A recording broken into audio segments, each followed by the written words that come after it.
Hello friends, स्वागत है आप सभी का अपने इस यूट्यूब चैनल टॉपर गैलेक्सी पर। फ्रेंड्स, आपके लिए मैं इस वीडियो में लेकर आ चुका हूं क्लास 12th फिजिक्स की पूरी किताब से सभी इंपॉर्टेंट सूत्र। यानी कि आप सभी को पता है, देखिए न्यूमेरिकल अगर हमें करना है फिजिक्स में तो उससे पहले हमें उसके सभी महत्वपूर्ण फार्मूले जो है तैयार होने चाहिए। तो आपको टेंशन नहीं लेना, क्योंकि आपको अब मैं बताने वाला हूँ सारे के सारे इंपॉर्टेंट फार्मूले, जो कि अगर आप इनको तैयार कर लेते हैं तो जो आपका न्यूमेरिकल का टेंशन है फिजिक्स का वो बिल्कुल समाप्त हो जाएगा।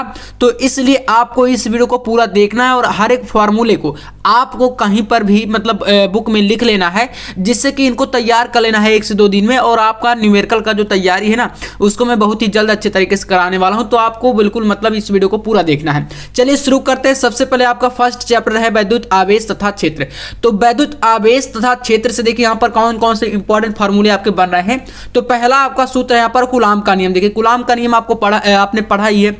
इसका देखिए फार्मूला जो होता है आपका F = 1/4 pi epsilon not Q1 Q2 upon R², जहां Q1 Q2 क्या है, 2 बिंदु आवेश होते हैं और R आपकी इन बिंदु आवेशों के बीच की दूरी होती है। और 1/4 पाई एप्सिलॉन नॉट की वैल्यू आपको पता है कि ये जो वैल्यू होती है 9 × 10 की घाते यहाँ पर इस प्रकार से होती है 9 × 10 की पावर यहाँ पर 9। तो ये आपकी इस प्रकार से वैल्यू होती है यहाँ पर। तो इसको मतलब रख सकते हैं, जब मैं आपको न्यूमेरिकल सॉल्व कराता हूँ तो वैसे भी मैं ये वैल्यू को जो है आपको वहाँ पर रख के बता ही देता हूँ, ठीक है ना। तो चलिए इसके बाद यहाँ पर नेक्स्ट फार्मूला जो आपका बन रहा है वो है हमारा यहाँ पर वैद्युत क्षेत्र की तीव्रता। तो वैद्युत क्षेत्र की तीव्रता देखिए आपको पता है E बराबर होता है F/Q, यानी कि F आपका जो होता है बल होता है और Q आपका आवेश होता है, ठीक है ना। तो यहाँ पर E बराबर F/Q होता है इस प्रकार से। इसके बाद देखिए नेक्स्ट हमारा यहाँ पर फार्मूला आता है बिंदु आवेश के कारण वैद्युत क्षेत्र की तीव्रता। तो बिंदु आवेश के कारण वैद्युत क्षेत्र की तीव्रता होती है E बराबर 1/4 पाई एप्सिलॉन नॉट Q होता है इसमें, मान ली आपका एक आवेश Q/R², ठीक है। तो इस प्रकार से ये बिंदु आवेश के कारण जो है वैद्युत क्षेत्र की तीव्रता का फार्मूला है। इसके बाद एक फार्मूला है यहाँ पर वैद्युत द्विध्रुव आघूर्ण, जो कि कई बार बीच बीच में आ जाता है और हम रख देते हैं और आप बोलते हैं कि भैया ये कहाँ से आ गया वैल्यू। तो देखिए यहाँ पर होता है P बराबर Q × 2L। देखिए यहां पर जो Q है वो आवेश है और 2L जो है ये द्विध्रुव की जो है लंबाई होती है, ठीक है ना, समझ गए।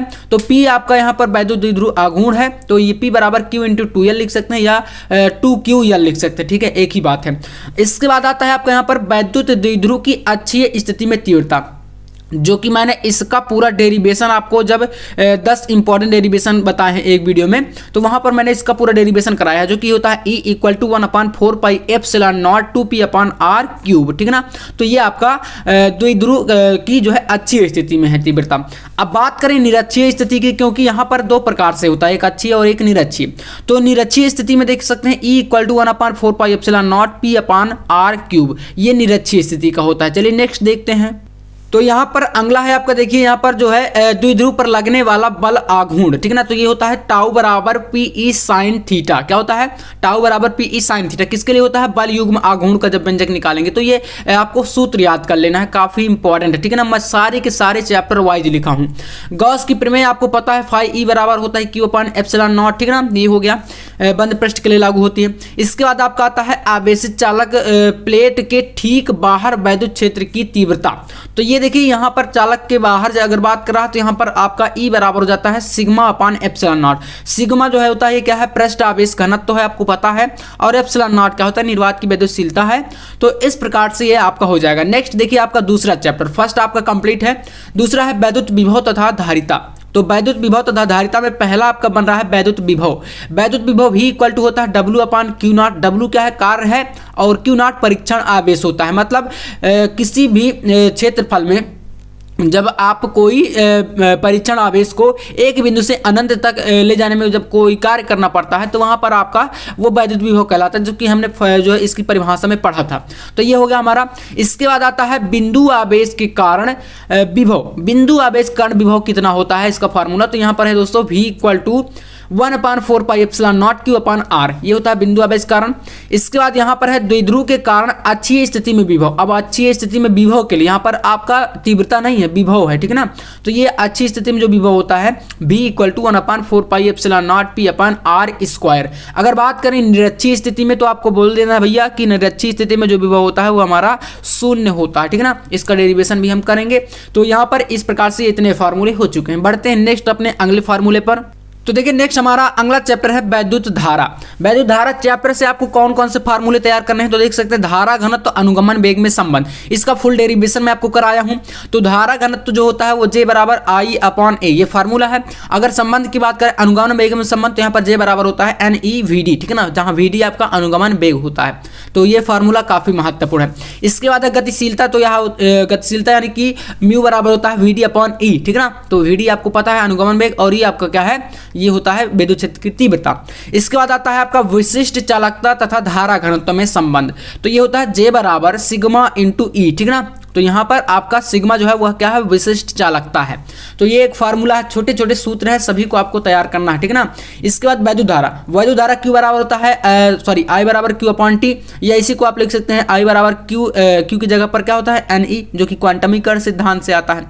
तो NE/T, या इसी को लिख सकते हैं I बराबर NE/VD। जब धारा और अनुगमन वेग में संबंध पूछे तो अब आपको ये वाला सूत्र लगाना, ठीक है। तीसरा, इसके बाद है आपका विशिष्ट चालकता तथा धारा घनत्व में संबंध। तो विशिष्ट चालकता और धारा घनत्व में आपका यहाँ पर J बराबर सिग्मा ये हो गया। इसके बाद है वैद्युत ऊर्जा, तो वैद्युत ऊर्जा का फार्मूला होता है W यानी कार्य बराबर VQ, ठीक है। तो V इंटू Q ये हो गया, या W बराबर QIT भी कर सकते हैं, ठीक है ना। Q की जगह पर आप यहाँ पर IT कर देंगे तो ये हो गया। इसके बाद शक्ति, शक्ति का होता है पावर, यानी कि शक्ति बराबर होता है कार्य बटे समय, ठीक है ना, W/T। और इसी को आप लिख सकते हैं P बराबर VI, यानी कि जिस प्रकार से आपको न्यूमेरिकल में जरूरत पड़ेगी वैसे फार्मूले को आपको यूज कर लेना, ठीक है। चलिए नेक्स्ट देखते हैं। नेक्स्ट है आपका देखिए व्हीटस्टोन सेतु। तो व्हीटस्टोन सेतु का हम लोग सिद्धांत जब पढ़े हैं तो वहां पर इसको हमने निकाला था ना, ये चार आपके जैसे जो है प्रतिरोध होते हैं, तो इनमें आपका PQRS ये जो है इस प्रकार से होते हैं, P/Q बराबर R/S, ठीक है ना। ये व्हीटस्टोन सेतु है। अज्ञात प्रतिरोध अगर आपको निकालना है मीटर सेतु में, जब आप निकालेंगे तो यहाँ पर S = 100 - L/L × R, ठीक है ना। तो ये होता है अज्ञात प्रतिरोध ज्ञात करने के लिए। इसके बाद आपका आता है गतिमान आवेश तथा चुंबकत्व, ठीक है ना। तो इस चैप्टर से देखिए आपको यहाँ पर तैयार करना है पहले बायो-सैवर्ट का नियम। बायो-सैवर्ट का नियम हमने फुल डेरिवेशन किया है। ये फार्मूला होता है आपका यहाँ पर चुंबकीय क्षेत्र की तीव्रता डेल V बराबर μ0/4π।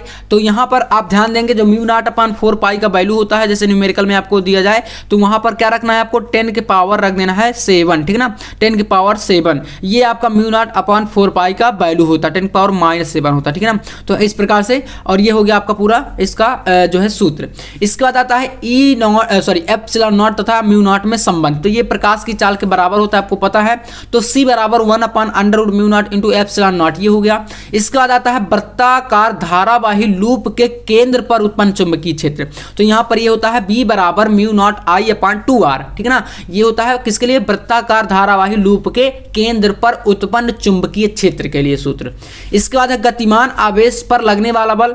तो ये हमारा गतिमान आवेश पर लगने वाला बल होता है F = IBL sin थीटा, ठीक है ना। थीटा आपका वहां पर कोई जो है कोण दिया रहेगा, तो इस प्रकार से हो गया। इसके बाद है चुंबकीय द्विध्रुव को घुमाने में किया गया कार्य। तो ये होता है W बराबर MB1 - cos थीटा, ठीक है। तो इस प्रकार से ये फार्मूले हो चुके हैं। इसके बाद आपका आता है यहाँ पर वैद्युत चुंबकीय प्रेरण तथा प्रत्यावर्ती धारा।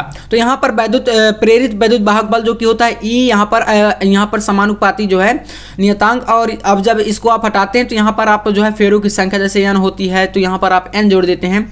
तो E बराबर या विद्युत वाहक बल ज्ञात करने के लिए है -dϕ/dt, ये होता है। इसके बाद नंबर 2 यहाँ पर किसी लंबी परिनालिका का स्वप्रेरकत्व। तो लंबी परिनालिका का स्वप्रेरकत्व के लिए सूत्र यहाँ पर लगता है L = μ0 n² और इसका मात्रक हेनरी।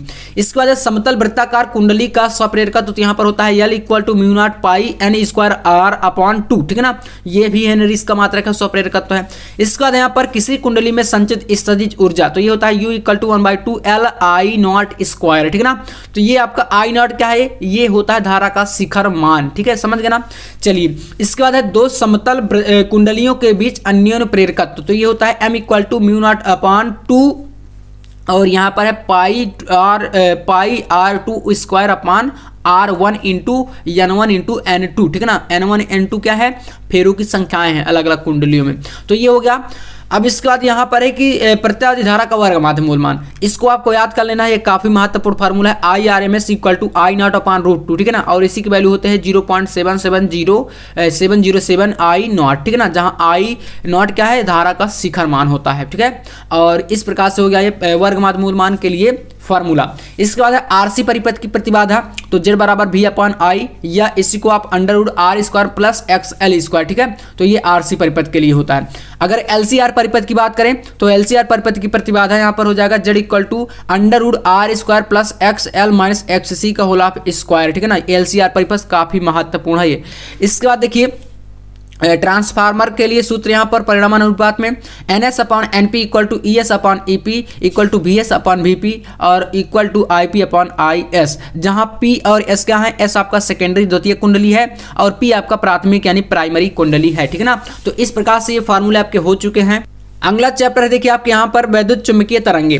वैद्युत चुंबकीय तरंगों में यहाँ पर आप देख सकते हैं पहला आपका यहाँ पर फॉर्मूला है समाकलन रेखीय समाकलन vector E dot vector D A equal to Q upon epsilon naught, और एक आपका यहाँ पर होता है इसका जीरो, ठीक है ना। इसी के बराबर में vector B dot vector D A equal to zero.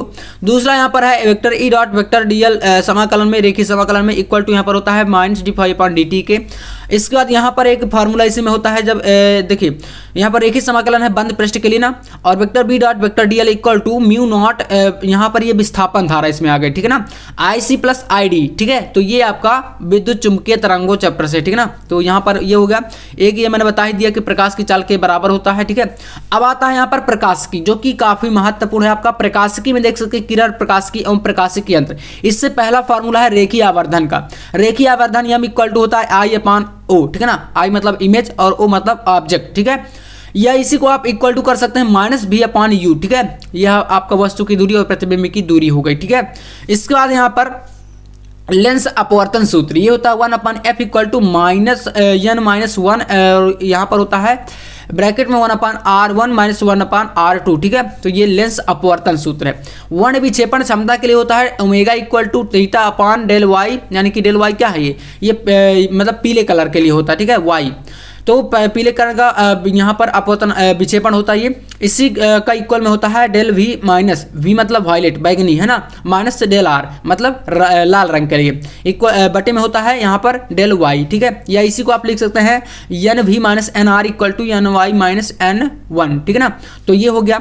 इसके बाद है जल के सापेक्ष अपवर्तनांक ज्ञात करने के लिए, तो देखिए WNG मतलब वाटर और फिर N यानी अपवर्तनांक और ये G मतलब ग्लास कांच के लिए। तो यहाँ पर ये हो गया WNG equal to ANG upon ANW, ठीक है ना। और दूरदर्शी की लंबाई यहाँ पर देख सकते हैं, और एक फार्मूला होता है N इक्वल टू C बटे V, ठीक है, जहाँ V आपका वेग हो गया और C आपका प्रकाश की चाल होती है, ठीक है। दूरदर्शी की लंबाई आप यहाँ पर F0 प्लस FE इस प्रकार से निकाल सकते हैं। तो ये इतने फार्मूले आपके यहाँ से पूरे के पूरे कंप्लीट हो जाते हैं। इसके बाद आपका यहाँ पर आता है देख सकते हैं तरंग प्रकाशिकी। तरंग प्रकाशिकी में आपका है फ्रिंज की चौड़ाई। फ्रिंज की चौड़ाई का यहाँ पर होता है W equal to D lambda upon small D, ठीक है, ये हो गया। फ्रिंज की कोणीय चौड़ाई अगर आप ज्ञात करना चाहते हो तो theta equal to lambda upon D करेंगे। केंद्रीय फ्रिंज से MV दीप्त फ्रिंज की दूरी, तो यहाँ पर XM equal to M D lambda upon small D. केंद्रीय फ्रिंज से MV अदीप्त फ्रिंज की अगर आपको ज्ञात करनी है तो XM equal to 2M minus 1 D lambda upon 2 small D, ठीक है ना। या इसी को आप M minus 1/2 D lambda upon D, ठीक है, इस प्रकार से कर सकते हैं। इसके बाद है केंद्रीय उच्चिष्ट की कोणीय चौड़ाई अगर ज्ञात करनी है तो 2 theta equal to 2 lambda upon A. ये फार्मूला काफी ज्यादा उपयोग में आता है, ठीक है, न्यूमेरिकल करने में। इसके बाद आपका आता है विकिरण तथा द्रव्य की द्वैत प्रकृति, यानी कि यहाँ पर विकिरण द्रव्य की द्वैत प्रकृति में आपको तैयार करना है आइंस्टीन का प्रकाश वैद्युत समीकरण, जो कि होता है 1/2 mv square maximum equal to h bracket में v माइनस वी नॉट, ठीक है। जहां अगर बात करें m क्या है आपका, ये द्रव्यमान है, v आपका वेग है, h आपका प्लांक नियतांक है और v आपका या v माइनस ये आवृत्तियां होती हैं, ठीक है ना, देहली आवृत्ति जब आप वहां पर पढ़ेंगे। तो इस प्रकार से हो गया। फोटान का तरंग दैर्घ्य जो होता है लैम्डा इक्वल टू c बटे v, या ac को आप लिख सकते हैं h अपॉन p, ठीक है ना। तो ये होता है। इसके बाद यहाँ पर देख सकते हैं फोटान का संवेग P इक्वल टू, ये संवेग जो है P ना क्या है, ये संवेग है, और ये मैंने आपको बता ही दिया प्लांक नियतांक होता है। तो P equal to H nu upon C equal to H upon lambda. इसी प्रकार से इन फार्मूले को यूज कर सकते हैं, काफी महत्वपूर्ण है। इसके बाद फोटान की गतिज द्रव्यमान M equal to H nu upon C square equal to H upon C lambda, इस प्रकार से होता है। प्रकाश इलेक्ट्रॉन की ऊर्जा तो E के बराबर होती है H new minus H new not, ठीक है। तो इस प्रकार से भी आप लिख सकते हैं। तो इतने सारे फार्मूले आपके यहाँ से पूरे फिजिक्स में मैंने बता दिए हैं, और इतने फार्मूले अगर आप पूरे तैयार कर लेते लेते हैं तो आपका फिजिक्स में जो न्यूमेरिकल का टेंशन है वो बिल्कुल पूरा समाप्त हो जाएगा एकदम अच्छे तरीके से। और आपको बिल्कुल हर एक फार्मूले को बिल्कुल आपको आज ही तैयार कर लेना है। बिल्कुल जैसे ही आपको वीडियो ये आपके पास पहुंच गई, आपने देखा है, तो बिल्कुल आपको एक एक फार्मूला तैयार कर लेना है। अब आपका न्यूमेरिकल का जो टेंशन है वो बिल्कुल समाप्त हो जाएगा। तो ऐसे इंपॉर्टेंट वीडियो के लिए चैनल को सब्सक्राइब जरूर करें। मिलते हैं नेक्स्ट वीडियो में, तब तक के लिए जय हिंद, वंदे मातरम।